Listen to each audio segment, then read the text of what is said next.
لا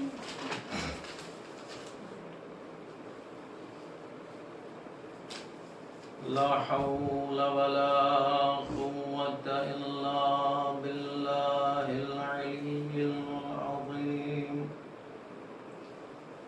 أعوذ بالله من الشيطان الرجيم.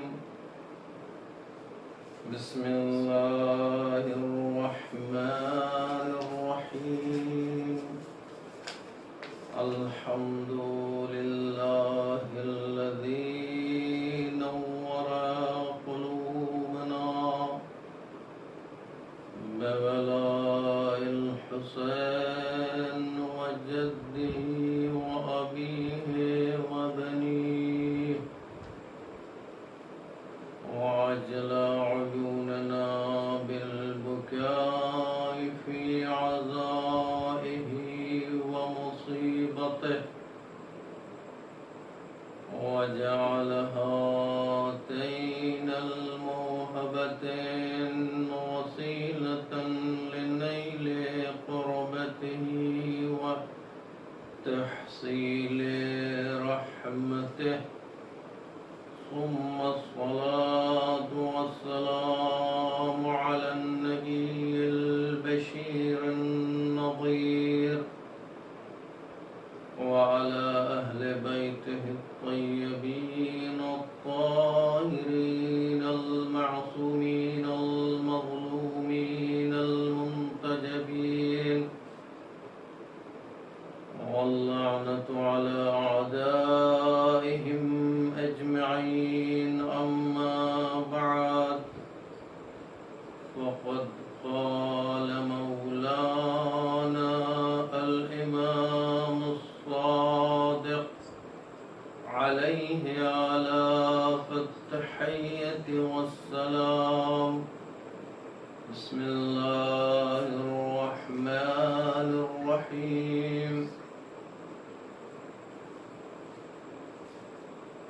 من أراد الله به الخير قذف في قلبه حب الحسين وحب زيارته، ومن أراد به السوء قذف في قلبه بغض الحسين وبغض زيارته. صلوات اللهم صل على محمد وآل محمد.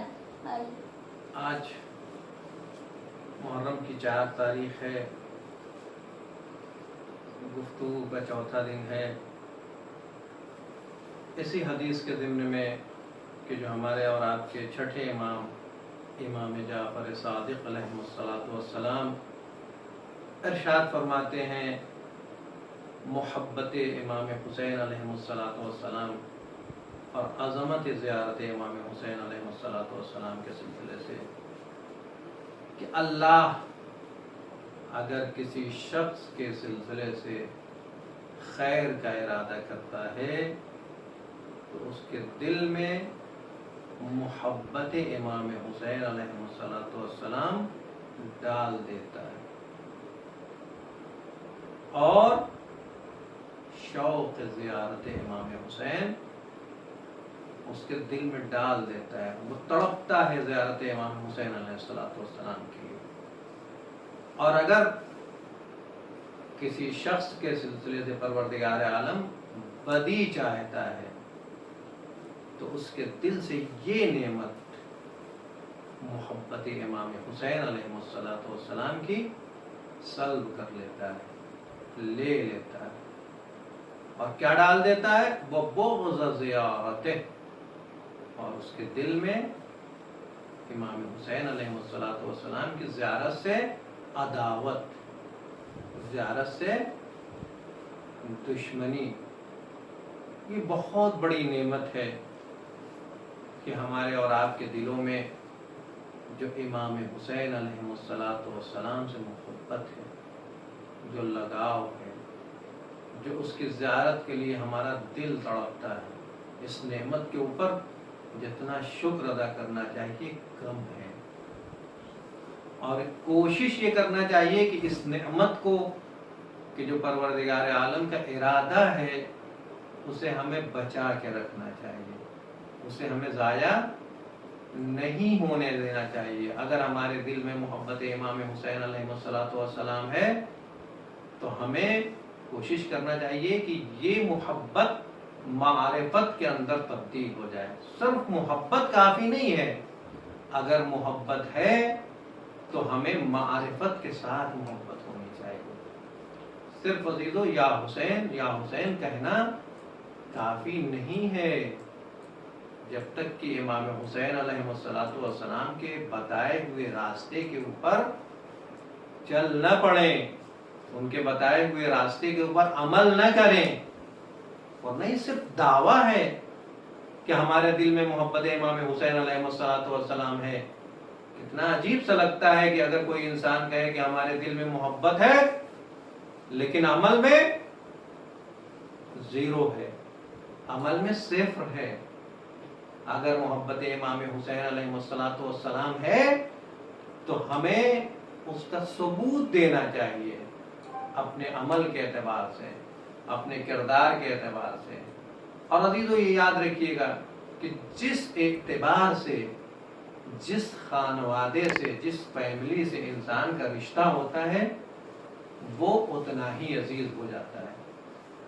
اگر ایک انسان کا ایک عام فیملی سے رشتہ ہے، ایک عام فیملی کے درمیان کے اندر وہ پیدا ہوا ہے کہ جس فیملی کا کوئی ذکر نہیں ہے، کوئی تذکرہ نہیں ہے، تو اس کا معیار الگ ہے۔ وہ اگر کچھ بھی کرے، گناہ بھی کرے، کوئی کرائم بھی کرے، کچھ بھی کرے، چوری بھی کرے، زیادہ لوگوں کو احساس نہیں ہوگا، ہو رہے ہیں دنیا میں، ہوتا رہے گا، یہ بھی ہو رہا ہے، یہ بھی ہو رہا ہے، واقعات، تمام واقعات جیسے ہو رہے ہیں ویسے یہ بھی واقعہ ہے۔ لیکن عزیزو جس اعتبار سے مقام فیملی کا بڑھتا جاتا ہے کہ یہ سماج میں باعزت افراد ہیں، یہ سماج میں جو ہے ان کو لوگ عزت کی نگاہوں سے دیکھتے ہیں، بس جہاں سے نسبت بدلتی ہے وہاں سے ہمیں اپنے پورے عمل کا، اپنے پورے کام کے لیے، اپنے پورے عمل کے لیے، اپنے پورے کردار کے لیے ہمیں بے پناہ ہر وقت حساس رہنا پڑے گا۔ اگر کوئی معزز فیملی سے کوئی تعلق رکھتا ہے کہ جس کا سماج میں لوگ جو ہے جانتے ہیں، عزت دار کے عنوان سے جانتے ہیں، بتائیے اگر ان کے گھر کا کوئی لڑکا ہو اور وہ اگر کہیں چوری میں پکڑا گیا تو لوگ کیا کہیں گے؟ یا جھوٹ بولتا ہوا پکڑا گیا، یا غلط کام کرتے ہوئے پکڑا گیا، تو ان کو کیا کہا جائے گا؟ ارے فلاں کا بیٹا ہے، فلاں فیملی سے اس کی نسبت ہے۔ تو یہ احساس بڑھتا جاتا ہے۔ فلاں عالم دین کا کوئی بیٹا ہے، معلوم ہے کسی مسئلے میں پھنس گیا، کسی جھوٹ میں یا کسی چوری میں یا کسی غیبت میں یا کسی چیز میں بھی، اب بچے کو نہیں کہیں گے کہ یہ لڑکا جو ہے بہت خراب ہے، تذکرہ ہوگا تو کیا کہا جائے گا؟ فلاں شخص کا بیٹا ہے۔ نسبت جیسے جیسے بڑی ہوتی ہے ویسے ویسے جو ہے اس کے لیے حساسیت بڑھتی جاتی ہے۔ اب عزیزو یہ بتائیے کہ اس کائنات میں، اس دنیا میں سب سے محترم ترین خانوادہ کون ہے؟ کیا اہل بیت علیہ السلام سے کوئی محترم خانوادہ ہے؟ کوئی عزت دار خانوادہ ہے؟ کوئی ہے؟ کوئی اہل بیت علیہ السلام سے باعزت فیملی نہیں ہے۔ اور ہمارا تعلق کس سے ہے؟ ہمارا تعلق اہل بیت علیہ السلام کے چاہنے والے ہیں۔ ہمارے دلوں میں جب اللہ نے خیر کا ارادہ کیا تو محبت امام حسین علیہ السلام ڈال دیا۔ اب ہمارا تعلق اہل بیت علیہ السلام کے گھرانے کے چاہنے والے ہیں اور ان کے ماننے والے ہیں، تو پھر ہمیں اپنے عمل کی کتنی رعایت کرنی پڑے گی کہ کہیں ایسا نہ ہو کہ کوئی ہمارے عمل کے اعتبار سے کوئی ہمیں غلط کاموں کے اعتبار سے یہ ٹوک دے کہ ارے یہ اہل بیت علیہ السلام کے چاہنے والے ہیں، لہذا ہمیں ہر لحظہ ہر وقت یہ احتیاط کرنا ہوگا کہ ہمارا عمل اسلامی اصولوں کے اعتبار سے ہو، اہل بیت علیہ السلام کے بتائے ہوئے تعلیم کے اوپر چلتے ہوئے ہم عمل کریں۔ ایک صلوات پڑھیں اللہم صلی علی محمد و آل محمد۔ ہمیں اس کی رعایت کرنی پڑے گی عزیزو۔ اگر ہمارے دل میں محبت امام حسین علیہ السلام ہے، اہل بیت علیہ السلام کی محبت ہے، تو ہمیں ہر لحظہ یہ سوچنا پڑے گا کہ یہ محبت ضائع نہ ہو، یہ محبت ضائع ہو جائے گی اگر ہمارا کردار حسینی نہیں ہوگا، تو یہ محبت ضائع ہو جائے گی اگر ہمارا گفتار حسینی نہ ہو، صرف لیبل حسینی لگا ہوا ہو اور بلکہ کچھ نہیں ہے، سب خالی، یہ کافی نہیں ہے، یہ قطعاً کافی نہیں ہے۔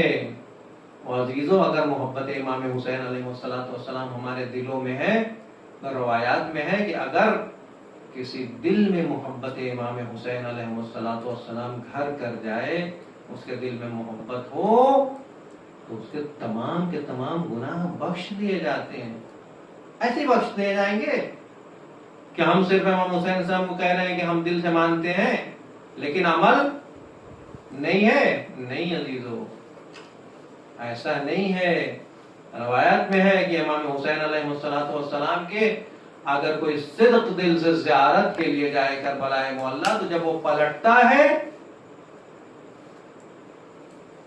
تو گویا ایسا ہو جاتا ہے گناہوں سے پاک و پاکیزہ کہ گویا ابھی اس دنیا میں اس نے قدم رکھا ہے، ابھی پیدا ہوا ہے، گناہوں سے پاک و پاکیزہ جیسے ابھی اس دنیا کے اندر آ رہا ہے۔ اللہ اکبر۔ اب ہمیں اس کی رعایت کرنی پڑے گی، ہمیں اس کا خیال کرنا پڑے گا۔ اہل بیت علیہ السلام، ائمہ طاہرین علیہ السلام، یہ طبیب ہیں، یہ حکیم ہیں، یہ دلوں میں پائے جانے والے گناہوں کو اگر ان سے محبت ہو جائے تو آٹومیٹک جو ہے ختم ہو جایا کرتے ہیں۔ روایت میں ہے کہ اگر کوئی امام حسین علیہ السلام کی زیارت کے لیے جاتا ہے اور پلٹ کے آتا ہے تو اس کے گناہ سارے کے سارے معاف کر دیے جاتے ہیں۔ اب ہم خود اپنی زندگی میں یہ آزمائیں کہ ہم امام کی زیارت کے لیے گئے ہیں تو پلٹ کے آئے ہیں، تو کیا ہمارے دل سے سارے گناہ ختم ہو گئے ہیں؟ عزیزو، اگر آپ میں سے ابھی کسی کی طبیعت خراب ہو جائے تو آپ کو کہاں لے جایا جائے گا؟ اسکول میں لے جایا جائے گا؟ کہاں لے جایا جائے گا آپ کو؟ ڈاکٹر کے پاس لے جایا جائے گا نا۔ اب وہ ڈاکٹر آپ کو دنیا کے ٹیسٹ کرائیں گے، چیک اپ کرائیں گے، اور اس کے بعد جو ہے دوا کیا کرتا ہے؟ تشخیص کرتا ہے، کہتا ہے کہ یہ دوا کھلائیے، انشاءاللہ جو بیماری ہے وہ صحیح ہو جائے گی۔ اب اس دوا کو لے کے آئے اپنے گھر پہ، باقاعدہ پابندی سے آپ کو کھانا ہے، ڈاکٹر نے کہا 3 ٹائم آپ کو لینا ہے پابندی کے ساتھ۔ کھا رہے ہیں دوا لیکن کوئی فائدہ نہیں ہو رہا ہے، تو کیا کہا جائے گا کہ ڈاکٹر جو ہے لگتا ہے کہ صحیح نہیں ہے، اس نے یوں ہی رفلی جو ہے کوئی نسخہ لکھ دیا۔ یا تو یہ کہا جائے گا کہ نہیں، ڈاکٹر اچھا ہے لیکن دوا اچھی نہیں ہے۔ عزیزو، اسی طرح سے یہ دنیاوی ڈاکٹر ہیں، یہ دنیاوی حکیم ہیں، دنیا میں یہ پائے جانے والے حکیم ہیں، دنیا میں یہ پائے جانے والے ڈاکٹر ہیں، لیکن جو الہی اللہ کی طرف سے جو حکیم بنا کے بھیجے گئے ہیں، اللہ کی طرف سے جو طبیب بنا کے بھیجے گئے ہیں، ائمہ معصومین علیہم الصلوۃ والسلام، اگر ہمیں دیکھنا ہے کہ ان سے ہم قریب ہونے کے بعد ہمارے دل میں پائے جانے والے جو امراض ہیں، جھوٹ بولنا، ایک دوسرے کی چغلی کرنا، یا جو ہے کوئی چیز چوری کرنا، یہ جتنے بھی رذائل اخلاق ہیں، جتنے بھی جو اخلاقی پستیاں ہیں، اگر ہمارے دل میں باقی ہیں تو گویا ہمارے دل میں محبت اہل بیت علیہ الصلوۃ والسلام کام نہیں کر رہی۔ ہم امام حسین علیہ الصلوۃ والسلام کی زیارت کے لیے گئے ہیں اور پلٹ کے آئے ہیں، تو اب ہمیں دیکھنا ہے کہ ہماری زیارت قبول ہوئی کہ نہیں ہوئی۔ تو کیسے آپ کو پتا چلے گا؟ زیارت امام حسین علیہ الصلوۃ والسلام کی یہ عظمت ہے کہ اگر کوئی زیارت کر کے پلٹتا ہے تو وہ پاک و پاکیزہ ہو جاتا ہے۔ اگر زیارت پہ جانے سے پہلے وہ جھوٹ بولتا تھا، زیارت پہ جانے سے پہلے وہ اور کوئی گناہ کرتا تھا، چوری کرتا تھا، زیارت پہ جانے سے پہلے لڑائی جھگڑا کرتا تھا، زیارت پہ جانے سے پہلے ممی پاپا کا احترام نہیں کرتا تھا، تو اب جب زیارت پہ گیا ہے اور زیارت سے پلٹ کے آیا ہے، زیارت امام حسین علیہ الصلوۃ والسلام کر کے واپس آیا ہے، اب اسے دیکھنا ہے، تھرمامیٹر دیکھتے ہیں کہ بخار کتنا ہے۔ اب اگر اس کو دیکھنا ہے کہ میری زیارت امام حسین علیہ الصلوۃ والسلام نے ایکسپٹ کی ہے کہ نہیں کی ہے، قبول ہوئی ہے کہ نہیں ہوئی ہے، تو کیسے دیکھے گا؟ وہ کیسے دیکھے گا کہ ہماری زیارت قبول ہوئی کہ نہیں ہوئی ہے؟ زیارت پہ جانے سے پہلے جھوٹ بولتا تھا، چوری کرتا تھا، اور تمام دنیا کی جو ہے الٹی سیدھی چیزیں جو ہے کرتا تھا، ایک دوسرے سے لڑائی کرتا تھا، ایک دوسرے کی جو ہے چیٹنگ کرتا تھا۔ اب وہ جب زیارت سے پلٹ کے آیا ہے تو وہ اس کو کیسے معلوم ہوگا کہ میری زیارت قبول ہوئی کہ نہیں؟ آٹومیٹک معیار بتا دیا ہے کہ دیکھو چیک کرتے جانا ہے، جیسے اپنے تھرمامیٹر چیک کرتے ہو کہ بخار ہے کہ نہیں ہے، اسی طرح سے ایک معیار بتا دیا ہے کہ زیارت سے پلٹ کے آنے کے بعد انسان گناہوں سے پاک اور پاکیزہ ہو جاتا ہے۔ اب جب پلٹ کے آئے تو دیکھیے، زیارت پہ جانے سے پہلے اگر جھوٹ بولتے تھے، اب جھوٹ چھوٹا کہ نہیں چھوٹا؟ اگر چھوٹ گیا تو سمجھیے زیارت قبول ہو گئی ہے، اگر چوری کرنا چھوڑ دیا تو سمجھیے آپ کی زیارت قبول ہو گئی ہے، اگر وہ اپنے ممی اور پاپا کے جواب لگانا چھوڑ دیا ہے تو سمجھ لیجئے کہ آپ کی زیارت قبول ہو گئی ہے۔ اگر یہ ساری چیزیں موجود ہیں تو سمجھیے آپ کی زیارت قبول نہیں ہوئی ہے۔ ایک صلوات پڑھیے، محمد و آل محمد۔ سخت منزل ہے، سخت منزل ہے عزیزو۔ رسول اکرم حضرت محمد مصطفیٰ صلی اللہ علیہ وآلہ وسلم ارشاد فرماتے ہیں کہ کل عین باقیۃ یوم القیامہ۔ پیغمبر اکرم ارشاد فرماتے ہیں جو معلم اخلاق، یاد رکھنا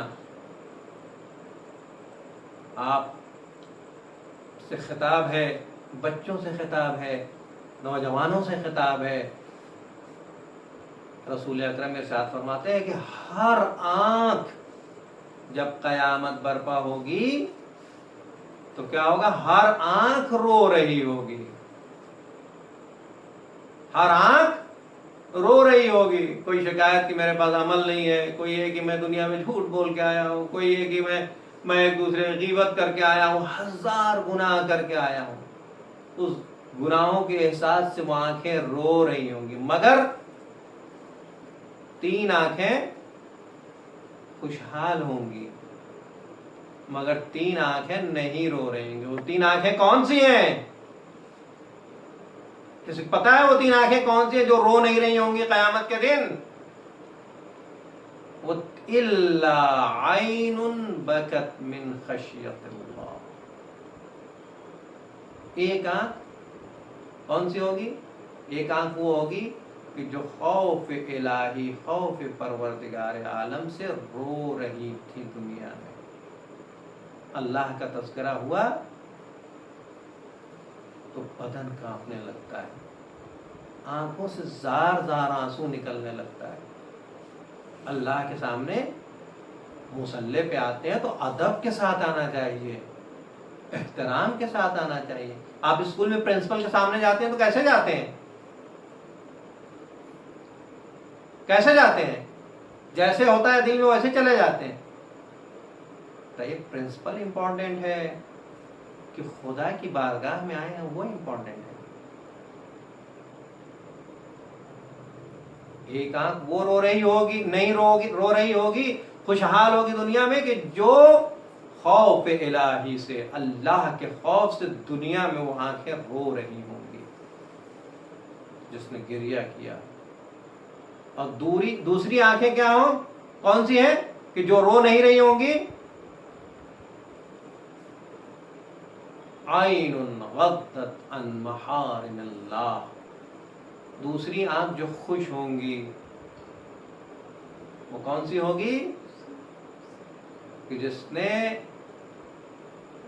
محارم الہی، اللہ نے جن جن چیزوں سے روکا ہے کہ ان چیزوں کو نہ دیکھو،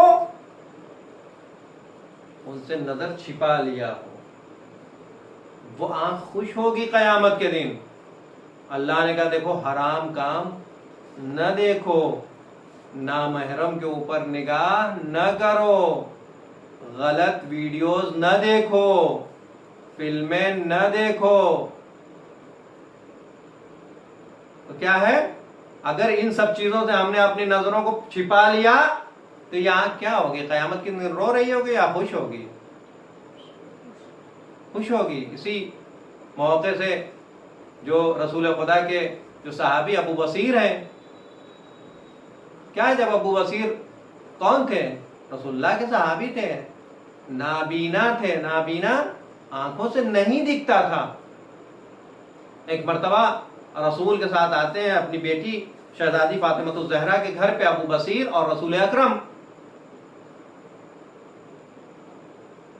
اب دق الباب کیا رسول اکرم نے،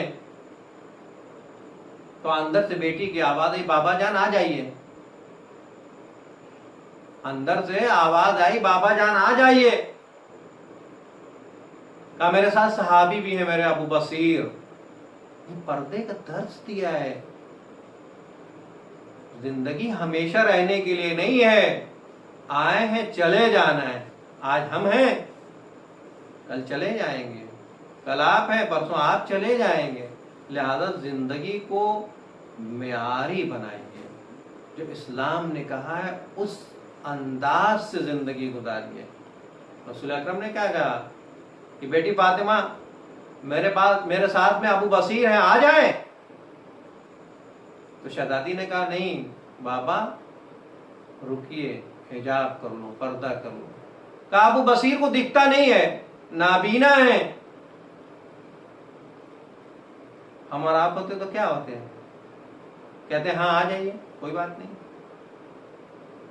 لیکن شہزادی کیا جواب تھا فاطمہ الزہرا کا؟ کیا جواب تھا فاطمہ الزہرا کا؟ کہ اس کو نہیں دکھتا ہے لیکن میری نظر نامحرم کے اوپر جائے. اللہ اکبر. یہ درس ہے، یہ سبق ہے. بس عزیزو وقت زیادہ ہو گیا. اور ایک حدیث میں اور ہے، رسول اکرم ارشاد فرماتے ہیں یہ شرف ہے، یہ شرف ہے امام حسین علیہ السلام کے اوپر گرا. ایک آنکھ اور قیامت کے دن رو نہیں رہی ہوگی، اور بلکہ وہ خوش ہوگی. اس آنکھ سے ہنسی کے آثار ظاہر ہوں گے. کل رسول اکرم ارشاد فرماتے ہیں کل عین باکیۃ یوم القیامہ. ہر آنکھ قیامت کے دن رو رہی ہوگی الا عین بکت علی الحسین فإنها ضاحکۃ مستبشرۃ یوم القیامہ، مگر صرف وہ آنکھ کہ جس آنکھ نے دنیا میں امام حسین علیہ السلام کے مصائب کے اوپر آنسو بہائے۔ کبھی انسان کو کم نہیں سوچنا چاہیے۔ اگر امام حسین علیہ السلام کے غم میں تذکرہ ہو رہا ہے، اگر امام حسین علیہ السلام کا، تو اگر امام حسین علیہ السلام کے مصائب کے اوپر آنسو بہایا ہے تو وہ آنکھیں خوشحال ہوں گی قیامت میں۔ عزاداران امام حسین علیہ السلام، آج محرم الحرام کی 4 تاریخ ہے۔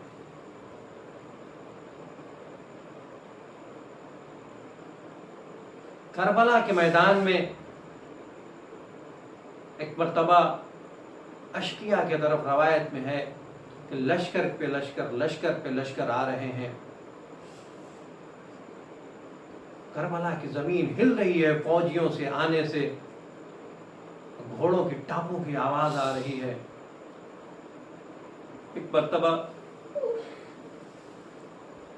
بی بی جناب زینب ثانیہ زہرا آتی ہیں اور آ کے کہتی ہیں بھیا میرا دل دہتا جا رہا ہے، دشمنوں کے رسالے پہ رسالے، دشمنوں کے سپاہیوں پہ سپاہی، فوجوں پہ فوج چلی آ رہی ہے کربلا کے میدان میں۔ بھیا کیا آپ کا کوئی ناصر و مددگار نہیں ہے جو آئے کربلا میں ہماری مدد کے لیے؟ اللہ اکبر۔ اب امام حسین علیہ السلام کہتے ہیں اے بہن زینب نہ گھبراؤ، میرا دوست آتا ہوگا۔ اللہ اکبر۔ جناب حبیب ابن مظاہر کو ایک مرتبہ امام حسین علیہ السلام خط لکھتے ہیں۔ اب حبیب ابن مظاہر وہ ذات کا نام ہے کہ جو 5 سال کی عمر میں حافظ قرآن تھے۔ اب امام خط لکھتے ہیں من امام الغریب الى رجل الفقیر، امام غریب امام حسین کی طرف سے رجل فقیر حبیب ابن مظاہر کے لیے۔ اور ایک مرتبہ قاصد کو امام حسین علیہ السلام خط دیتے ہیں، قاصد لے کے چلتا ہے کوفہ سے کربلا کا کتنا فاصلہ ہے۔ ایک مرتبہ قاصد خط لے کے آتا ہے، کوفے کے حالات خراب ہیں، ہر ناکے کے اوپر، ہر جگہوں کے اوپر فوج بیٹھی ہوئی ہے دشمن کی، جو دیکھ رہی ہے کہ نقل و حرکت کوئی ایسا تو نہیں کہ امام حسین کی مدد کرنے کے لیے کوئی قافلہ کربلا معلیٰ جا رہا ہو۔ ایک مرتبہ حبیب کو آہٹ محسوس ہوئی کہ دروازے پہ کوئی دق الباب کر رہا ہے۔ حبیب نے دروازہ کھولا، کہ کون؟ تو اب اس نے کہا نا برید الحسین، میں حسین کا قاصد ہوں۔ ایک مرتبہ حبیب نے قاصد کو اندر بلایا، خط کو لیا، چومنے لگے، آنکھوں سے لگایا، ارے میرے بچپن کے دوست حسین کا خط ہے، لیکن خط کو رکھ لیا اور ایسا کہ جیسے کچھ نہیں ہے۔ ایک مرتبہ دسترخوان میں بیٹھ کے کھانا کھا رہے تھے، بیوی نے پوچھا حبیب کی تاریخ میں 75 یا 80 سال کی عمر تھی۔ اب ایک مرتبہ بیوی نے کہا حبیب کیا ہوا، کس کا خط آیا ہے؟ کہا اے زوجہ، ارے فرزند زہرا حسین نے بلایا ہے۔ نرغ آدھا میں گر گیا۔ کہا کیا تم کہنا چاہتے ہو، جانا چاہتے ہو، نہیں جانا چاہتے ہو؟ تو ایک مرتبہ حبیب امتحان لیتے، اے زوجہ اگر میں چلا جاؤں تو تمہارا کون ہوگا؟ یہی سوچ رہا ہوں۔ ایک مرتبہ بیوی نے کہا تم ہماری ابا کو پہنو اور میں فرزند زہرا کی مدد کے لیے کربلا جانا چاہتی ہوں۔ حبیب نے کہا اے زوجہ یہ کیسے ممکن ہے، فرزند رسول دل بند زہرا بلائے اور میں مدد کو نہ جاؤں؟ اللہ اکبر، جزاکم اللہ۔ کوفے کے حالات خراب ہیں، حبیب چاہتے ہیں کہ آہستہ سے نکل کے پہنچے، لہذا حبیب نے پہلے جو ہے اپنے غلام کو اپنے رہوار اپنے گھوڑے کے ساتھ دے کے بھیج دیا کہ میرے غلام میرے رہوار کو لے جا کے تم دیکھو خاموشی سے جانا، دشمنوں کے سامنے سے ہوتے ہوئے نہ جانا، اگر دشمن تمہیں پکڑ لے تو تم کہنا کہ فلاں کھیتی کی حفاظت کے لیے جا رہا ہو اور جا کے شہر کے باہر کھڑے رہنا، میں خاموشی سے چھپتے ہوئے آتا ہوں۔ حبیب کو پہنچنے میں دیر ہوئی، ایک مرتبہ حبیب تاخیر سے پہنچے، کیا دیکھتے ہیں کہ غلام نے اپنے ہاتھوں کو گھوڑے کے گردن میں ڈال کے گریا کر رہا ہے غلام، اور یہ جملہ حبیب نے سنا، اے گھوڑے تم گھبراؤ نہیں، اگر حبیب نہیں آئے تو میں سوار ہو کے فرزند زہرا کی مدد کے لیے جاؤں گا۔ اب جیسے حبیب نے سنا، اللہ فرزند رسول پہ یہ وقت آ گیا کہ غلام بھی آمادہ ہے مدد کرنے کے لیے۔ ایک مرتبہ غلام سے حبیب کہتے ہیں، جاؤ میں نے تمہیں آزاد کر دیا۔ غلام کہتا، آقا یہ کیسے ممکن ہے، جب آپ جنت کی طرف جا رہے ہیں تو مجھے آزاد کر رہے ہیں۔ غلام بھی ساتھ ساتھ چلا، عزیزو پر تاریخ میں ملتا ہے کہ جیسے ہی قافلہ جیسے ہی حبیب سرزمین کربلا پہ 6 کو یا 7 محرم کو وارد ہوتے ہیں، پہنچتے ہیں تو ایک مرتبہ امام حسین علیہ السلام نے کہا، عباس آؤ میرا بچپن کا دوست حبیب آ رہا ہے، اکبر آؤ میرا بچپن کا دوست حبیب آ رہا ہے، چل کر استقبال کرو۔ حبیب کا استقبال کیا گیا۔ ایک مرتبہ خیمے میں جب شور و شین کی آواز آئی، شہزادی حضرت زینب آتی، اماں فضہ یہاں آئیے، باہر دیکھیے کیا خبر ہے، آقا میرے بھائی سے پوچھئے کیا خبر ہے۔ اب ایک مرتبہ فضہ آتی ہے امام کی خدمت میں، کیا خبر ہے، ارے پتہ نہیں میرا بچپن کا دوست بھی میری مدد کے لیے آیا ہے۔ ایک مرتبہ فضہ پلٹ کے جاتی ہے، کہتی ہے شہزادی ارے مبارک ہو، آپ کے بھیا کا بچپن کا دوست مدد کے لیے آیا ہے۔ شہزادی تڑپ گئی، اے اماں فضہ جاؤ حبیب کی خدمت میں سلام عرض کر دو۔ فضہ آتی ہے در خیمہ پہ، ہاتھوں کو جوڑ کے کہتی، حبیب ثانیہ زہرا زینب سلام کہلا رہی ہے۔ حبیب زمین پہ بیٹھ گئے۔ اللہ اکبر، یہ وقت آیا کہ ہم غلاموں کو نبی ذاتیاں سلام کہلا رہی ہے۔ انا للہ و انا الیہ راجعون، رضا بقضائه وتسليما لأمره، اللهم إني أسألك بحق محمد وأنت المحمود،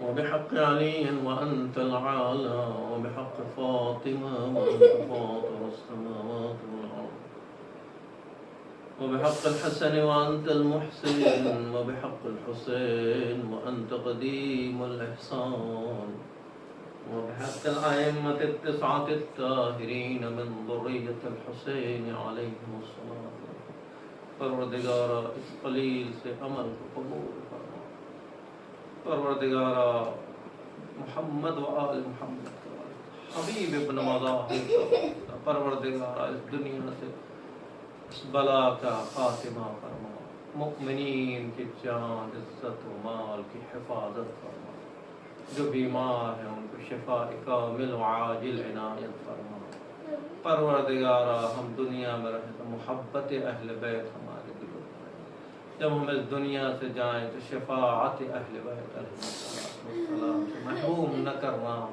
پروردگارا ہمیں اس لائق بنا، ہمارے اعمال کو اس لائق بنا کہ یہ سپاہیوں میں شامل ہو، امام عصر کے ظہور میں تعجیل فرما، ہمیں ان کے اعوان و انصار میں شمار فرما، ماتم حسین